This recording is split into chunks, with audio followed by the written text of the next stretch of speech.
नमस्कार. मालिकेच्या पुढील काही भागांमध्ये आपल्याला पाहायला मिळणार आहे की अर्जुन आणि सायलीच्या कॉन्ट्रॅक्ट मॅरेजचं सत्य हे घरी समजलेलं आहे आणि कल्पना मात्र खूपच रागावलेली असते. आता कल्पनाला प्रश्न पडलेला असतो की नक्की करायचं काय, कारण कल्पना म्हणत असते की काही झालं तरी अर्जुन सायलीने ही गोष्ट आपल्यापासून लपवायला नको होती असं कल्पनाचं म्हणणं असतं. म्हणूनच कल्पना रागावलेली असते. परंतु आता अर्जुन आणि सायली कल्पनाच्या पुढे सत्य कसं सांगणार आहेत आणि त्या सत्यामुळं अर्जुन सायली कल्पनाच्या समोर जे सांगणार आहेत, देवयाईची शपथ घेत देवयाईच्या समोर अर्जुन सायली हे कल्पनाला सांगणार आहेत की त्यांच्या दोघांचं एकमेकांवरती किती प्रेम आहे आणि त्यानंतर घरातील सर्वांना जो आनंद होणार आहे ते आपल्याला आजच्या या व्हिडिओमध्ये पाहायला मिळणार आहे. त्याचबरोबर कल्पना, त्याचबरोबर पूर्णाजी सर्वजण अर्जुन सायलीला समजूनही घेणार आहेत आणि त्याचबरोबर सायलीला सुभेदारांच्या सुनेचा मानही दिला जाणार आहे. तर देवयाईच्या समोर जो जळता दिवा असतो त्या दिव्यावरती हात ठेवून सायली ही शपथ घेणार आहे. तर हे सगळं कशा पद्धतीनं घडणार आहे हे आपल्याला आजच्या या व्हिडिओमध्ये पाहायला मिळणार आहे. काल आपल्या चॅनलवरती जो व्हिडिओ अपलोड केलेला होता त्या व्हिडिओमध्ये मी तुम्हाला सांगितलेलं आहे की कॉन्ट्रॅक्ट मॅरेजचं सत्य हे कल्पनाच्या समोर कशा पद्धतीनं येतं. तर सायली आणि अर्जुन या दोघांनी एकमेकांना प्रेमाची कबुली दिलेली असते, पण इकडे प्रियाने कांड केलेलं असतं आणि प्रियाने सर्वांच्या समोर आणलेलं असतं ते म्हणजे सायली आणि अर्जुन यांचं कॉन्ट्रॅक्ट मॅरेज आहे. आणि प्रिया म्हणत असते पण यांनी कॉन्ट्रॅक्ट मॅरेजच का केलेलं आहे, घरी मधुभाऊ बाकीचे सगळेजण जमलेले असतात आणि सगळ्यांच्या समोर प्रियाने हा सगळा डाव आखलेला असतो. आणि त्याचबरोबर प्रियाचं असं म्हणणं असतं की काही झालं तरी अर्जुन आणि सायलीने ही गोष्ट आपल्या सर्वांपासून लपवलेली आहे. कल्पना मामी, मधुभाऊ तुम्हाला तरी सांगायला हवं होतं ना, कारण तुम्ही एवढा जीव लावलेला आहे सायलीला, तुम्ही वडिलांचं प्रेम दिलेलं आहे. आणि तेव्हा अर्जुन आणि सायली खूप अस्वस्थ झालेले असतात. पण काही क्षणानंतर अर्जुन विचार करतो, नाही, ही जी प्रिया आहे ती आगीत तेल ओतायचं काम करत आहे. मला माझ्या घरातल्यांना समजून घेऊन त्यांना हे सत्य सांगणं गरजेचं आहे. हा सगळा विचार अर्जुन आणि सायली या दोघांनी केलेला असतो. आणि मग अर्जुन ठरवतो की काहीही झालं तरीही मी आत्ता हे सगळं जे सत्य आहे ते सगळ्यांना सांगणार आहे. तेव्हा अर्जुन म्हणू लागतो, काहीही झालं तरीही मला तुम्हाला सगळ्यांना सांगायचं होतं. हे जरी मान्य असलं तरीही मी आत्ता तुम्हाला सर्वांना जे सांगत आहे त्याने तुम्हाला धक्का बसणार आहे. मी आत्ता सगळ्यांच्या समोर हे मान्य करतो की हो, मी कॉन्ट्रॅक्ट मॅरेज केलं होतं. पण त्या कॉन्ट्रॅक्ट मॅरेज करण्याला पण काहीतरी कारण होतं. मी कॉन्ट्रॅक्ट मॅरेज का केलं, माझ्यावर ही वेळ का आली, मला असं का वाटलं की मी कॉन्ट्रॅक्ट मॅरेज केलं पाहिजे, हे सगळं अर्जुन बोलत असतो. तेव्हा मात्र कल्पना खूप चिडलेली असते. कल्पना म्हणत असते, पण तू का केलंस अर्जुन कॉन्ट्रॅक्ट मॅरेज. तेव्हा सायली म्हणते की मी आत्ता तुमच्या सगळ्यांच्या समोर देवयाईच्या समोर जो दिवा आहे, देवयाईच्या समोरील दिव्यावर हात ठेवून शपथ घेऊन सांगते. आणि मी मागही शपथ घेतली होती, ती म्हणजे देवयाईच्या समोरच्या दिव्यावरती हात ठेवून मी शपथ घेतलेली होती. ती यासाठी घेतलेली होती की अर्जुनवर माझं प्रेम आहे. त्यावेळीही प्रियाने सांगितलेलं होतं, प्रियाने तुम्हाला सांगितलेलं होतं की मी तुमच्या सर्वांशी खोटं बोललेली आहे. पण मी आजही तुम्हाला सांगत आहे की मी तुमच्याशी खोटं बोललेले नाही. मान्य, आम्ही कॉन्ट्रॅक्ट मॅरेज केलं होतं, पण तुम्हाला एक गोष्ट सांगायची आहे, ती म्हणजे माझं अर्जुन सरांवरती मनापासून प्रेम आहे आणि अर्जुन सर आणि मी आम्ही दोघांनीही एकमेकांना प्रेमाची कबुली दिलेली आहे. हे जेव्हा सायली सगळ्यांच्या समोर तिथे सांगत असते तेव्हा मात्र सगळ्यांना धक्का बसतो. सायली म्हणते की हो, मी आणि अर्जुन सरांनी आम्ही दोघांनीही एकमेकांना प्रेमाची कबुली दिलेली आहे. कारण माझ्यावरती ॲक्च्युली खूप वाईट प्रसंग आलेला होता. मी मधुभाऊंना अचानक ह्या सगळ्या गोष्टीत अडकवलं गेलं. मी या पनवेलमधल्या सगळ्या वकिलांकडे मी फिरत होते, कारण मला असं वाटत होतं की मधुभाऊंची केस ही घेतली गेली पाहिजे.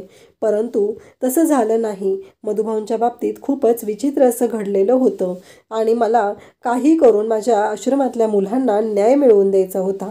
पण घडत मात्र वेगळंच होतं.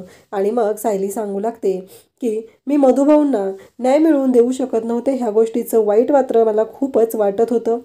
आणि त्याचवेळी मी अर्जुन सरांकडे आले, त्यांनाही मी विनवण्या केल्या, मी काही करून तुमचे पैसे मी देईल, फक्त माझ्या मधुभाऊंना तुम्ही निर्दोष सोडवा, असं मी अर्जुन सरांना सांगत होते. परंतु अर्जुन सरांनी माझ्यासमोर एक अट ठेवली आणि मला सांगितलं की काही झालं तरी तुम्ही माझ्यासोबत कॉन्ट्रॅक्ट मॅरेज करायचं आहे. मी तर खूपच संस्कारी मुलगी होते. मला हे कॉन्ट्रॅक्ट मॅरेज लग्नासारखं जे नातं होतं, इतकं पवित्र जे नातं आहे ते मला यामध्ये करणं, यामध्ये सगळ्यामध्ये जे चालू आहे ते करणं हे मला काही पटत नव्हतं. परंतु माझ्याकडे दुसरा कोणताही ऑप्शन नव्हता. कारण मला त्यावेळी फक्त एकच माहिती होतं की मधुभाऊंना सोडवणं, आणि मधुभाऊंना सोडवण्यासाठी मी हा मार्ग निवडला. पण त्यानंतर मात्र मी आणि अर्जुन सर एकमेकांच्या प्रेमात पडलो आणि एकमेकांच्या प्रेमाची कबुली देऊन आत्ताच आम्ही येत आहोत.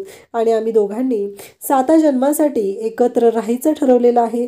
7 जन्मासाठी आम्ही आमच्या दोघांच्या सुखी संसाराचं स्वप्न पाहत आहोत, हे सायली सांगायला लागते. त्यावेळेस कल्पना म्हणते, पण आत्ता मी तुझ्यावर कसा विश्वास ठेवू?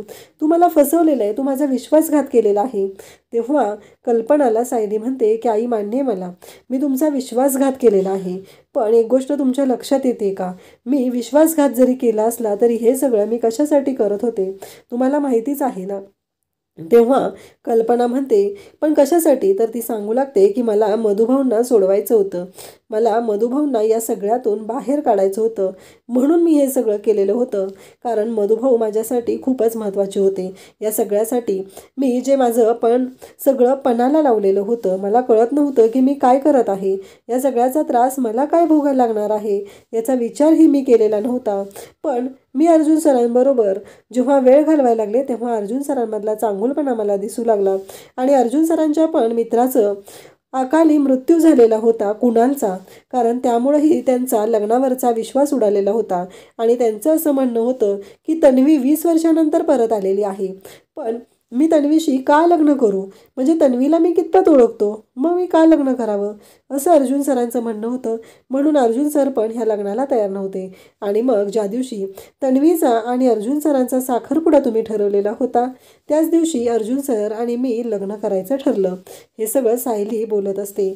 आणि मग सायली म्हणते की माझं माझं देवयाईवरतीही तेवढंच प्रेम आहे, माझा देवावरही तेवढाच विश्वास आहे. मी देवाची खोटी शपथ घेणार नाही. देवयाईच्या समोर असलेल्या जळत्या दिव्यावरती मी हात ठेवून शपथ घेऊन सांगते की माझं अर्जुन सरांवरती मनापासून प्रेम आहे. आणि त्याचबरोबर अर्जुन सरांबरोबर मला 7 जन्म सुखाचा संसार करायचा आहे. हे जेव्हा सायली सांगत असते तेव्हा सगळ्यांनाच धक्का बसतो. मग कल्पना अर्जुनकडे वळते. ती अर्जुनला विचारू लागते, अर्जुन तुझं काय म्हणणं आहे? त्यावरही अर्जुन सांगू लागतो की हो मम्मा, मला पण सायलीबरोबर आयुष्य काढायचं आहे. आणि आत्ताच आम्ही दोघांनी एकमेकांना प्रेमाची कबुली दिलेली आहे. कल्पना म्हणते, पण हे कॉन्ट्रॅक्ट पेपर? तेव्हा कल्पनाच्या समोर अर्जुन आणि सायली ते कॉन्ट्रॅक्ट पेपर फाडून टाकतात आणि म्हणतात की आता आमचं कॉन्ट्रॅक्ट मॅरेज जे काय होतं ते संपलेलं आहे आणि मग आम्हाला दोघांना सुखाचा संसार करायचा आहे आणि हे आम्ही मनापासून ठरवलेलं आहे. हे सगळं ते एकमेकांच्या समोर कबुली देतात. आणि त्याचबरोबर अर्जुन तिथे गुडघ्यावर बसून हातामध्ये गुलाबाचं फूल देऊन सायलीला प्रपोज करतो. त्यावेळेस कल्पना म्हणते की मधुभाऊ, तुम्हाला काय वाटतं? पूर्णाई, तुम्हाला काय वाटतं? त्याचबरोबर रविराज, त्याचबरोबर प्रतिमा, सगळेजण तिथं असतात. आणि सगळ्यांना विचारलं जातं तेव्हा प्रतिमा उत्तर देते. प्रतिमा म्हणते, जर त्यांनी एकमेकांना प्रेमाची कबुली दिलेली आहे, आपल्या मुलांनी त्यांची चूक मान्य केलेली आहे, तर आपण मात्र त्यांना समजून घेतलं पाहिजे. कल्पना म्हणते, हो प्रतिमा, मलाही तुझं म्हणणं पटत आहे. आपण आपल्या मुलांना समजून घेतलं पाहिजे. जर त्यांनी त्यांची चूक मान्य केली, स्वतःच्या तोंडाने सांगितलेलं आहे की त्यांच्याकडे तेव्हा पर्याय नव्हता, मग त्या दोघांनी आता प्रेमाची कबुली दिलेली आहे, आता त्या दोघांना सुखाचा संसार करायचा आहे. आणि जर आता आपण त्यांना नाकारलं तर मुलांना आपण मुद्दामूनच त्रास देतोय असं होणार नाही का? असं कल्पना आणि प्रतिमा बोलत असतात. पूर्णा ही म्हणते की हो, मला सायली सून म्हणून हवी आहे आणि मी हे मागही सांगितलेलं आहे.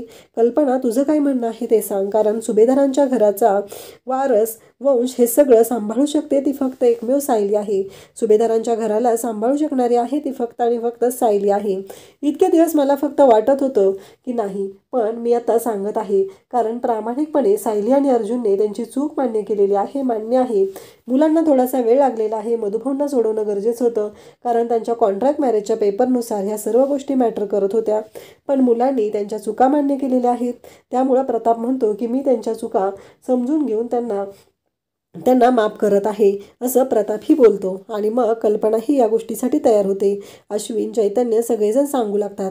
मग कल्पना म्हणते की मधुभाऊ, लागायचं का तयारीला? तेव्हा मधुभाऊ म्हणतात की हो कल्पनाताई, लागूया ना तयारीला, कारण आपल्या मुलांच्या लग्नामध्ये त्यांना आपले आशीर्वाद मिळणं गरजेचं होतं, पण ते आशीर्वाद मात्र त्यांना मिळाले नाहीत. त्यामुळं मधुभाऊ आणि त्याचबरोबर कल्पना या दोघांनीही ठरवलेलं असतं की आता काहीही झालं तरीही या दोघांचं लग्न आपण सगळ्यांनी मिळून लावून द्यायचं आहे. प्रतिमा ही तीच बोलते आणि सगळेजण कल्पनाचं कौतुक करतात, कारण कल्पनाने सायली अर्जुनला समजून घेतलेलं असतं. त्या कॉन्ट्रॅक्ट पेपरची होळी झालेली असते आणि सायली अर्जुन हे शेवटी एकत्र आलेले असतात आणि कल्पनाने त्यांना समजून घेतल्यामुळं त्यांच्या आयुष्यामध्ये एक जो काही चांगला बदल घडणार असतो तोही घडलेला असतो. कारण जर कल्पनाने नाकारलं असतं तर सायली अर्जुनच्या आयुष्यात पुन्हा दुःखाचे क्षण आले असते आणि त्यामुळं कल्पनाने स्वीकारल्यामुळं आणि कल्पनाने दोघांच्या लग्नाची जबरदस्त तयारी करण्याचं ठरवल्यामुळं मधुभाऊंनीही या गोष्टीला होकार दिल्यामुळं सगळेजण आता खुश झालेले असतात आणि सगळेजण कल्पनाचंही तेवढंच कौतुक करत असतात जेवढं सायली अर्जुनचं केलं जात असतं. तर आता सायली अर्जुनच्या लग्नाची जोरदार तयारी सुरू होताना आपल्याला पाहायला मिळणार आहे. कल्पनाने घेतलेला हा निर्णय तुम्हाला कसा वाटतो ते नक्की कमेंट करून सांगा आणि सायली अर्जुनच्या लग्नाची ही जोरदार तयारी कशा पद्धतीने होणार हे आपल्याला पुढे पाहायला मिळणार आहे. अशाच अपडेटसाठी चॅनलला सबस्क्राईब करा. थँक्यू.